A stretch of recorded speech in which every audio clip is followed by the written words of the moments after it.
You're walking home late at night. The streets are silent, and suddenly you spot a black bag lying on the ground. You open it up, and your heart stops. It's packed tight with cash. You look left. You look right. No one is there. You grab the bag, run home, lock the door, and start counting the money. It's $1 million. Now, you think your life is set, right? You think you can quit your job, buy a Ferrari, and live in a mansion. But actually, your problems have just begun, because you have the money, but you cannot spend it. See, most people think the hardest part of being a criminal is stealing the money or selling illegal drugs, but that's actually the easy part. The hardest part is figuring out how to use that money without getting caught, and this is where money laundering begins. In this video, we're going to break everything step by step, how money laundering actually works, why criminals do it, how governments track it, and how dirty money moves through the financial system until it finally looks clean. In fact, experts estimate that more than $2 trillion are laundered globally every year, disappearing into luxury homes, offshore accounts, expensive cars, and secret investments around the world. Chapter 1. Why money laundering exists. The word laundering might sound funny, but this is a serious business. It's how drug lords, corrupt politicians, hackers, scammers, and even powerful corporations hide billions of dollars every single year. In the financial world, this is called dirty money. Why is it dirty? Because it has no legal history. If you walk into a Ferrari dealership today and put $300,000 in cash on the desk, they won't hand you the keys, they'll call the police. In the USA, and in most parts of the world, there's a strict rule. If you try to deposit more than $10,000 in cash into a bank account, the bank must file a report. In America, this is called a currency transaction report, and it doesn't just sit there. They send it straight to the government, specifically to the IRS and even the FBI. So if you are a regular person with a normal job, suddenly show up with $1 million in cash, the IRS will ask one simple question. Where did this come from? And did you pay taxes on it? If you can't answer that, you go to prison.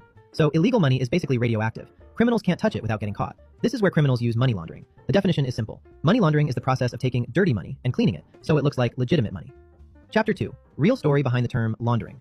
It goes back to the 1920s when the famous American gangster Al Capone made millions by selling illegal alcohol. He had so much cash that he literally didn't know what to do with it. So he needed businesses that handled lots of cash every single day. And one of the perfect businesses at that time was laundromats. So he bought a chain of laundromats. It was a simple business where people came in, paid some cash, and washed their clothes. Now here's the trick. Let's say 200 real customers came to the laundromat in one day, and each person paid $10 to wash clothes. So the total money collected from real customers is $2,000. That means the laundromat honestly earned $2,000 that day. But Al Capone secretly had illegal cash. He wanted to mix into the business. So instead of reporting only 200 customers, he claimed that 500 customers came that day. Now let's do the math again. If 500 people each paid $10, then the total money shown in the business records becomes $5,000. But the extra $3,000 was not real business income. It was illegal money secretly mixed with the laundromat's real cash. And when that $5,000 went into the bank, it no longer looked suspicious. To the bank, it simply looked like normal business income from customers washing clothes. And that's how the term money laundering became famous. Although some historians also believe that, the phrase became widely popular later, especially during the 1970s Watergate scandal.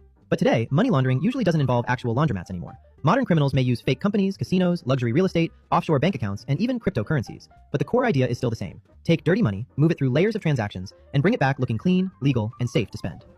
Chapter 3. The process of money laundering. To clean a large amount of illegal money, criminals have to pass 3 distinct levels. They are called placement, layering, and integration. First, let's talk about placement. This is the moment illegal cash first enters the legitimate financial system. And for criminals, this is usually the most dangerous stage. This is where many criminals get caught, because the money is still physical cash, easy to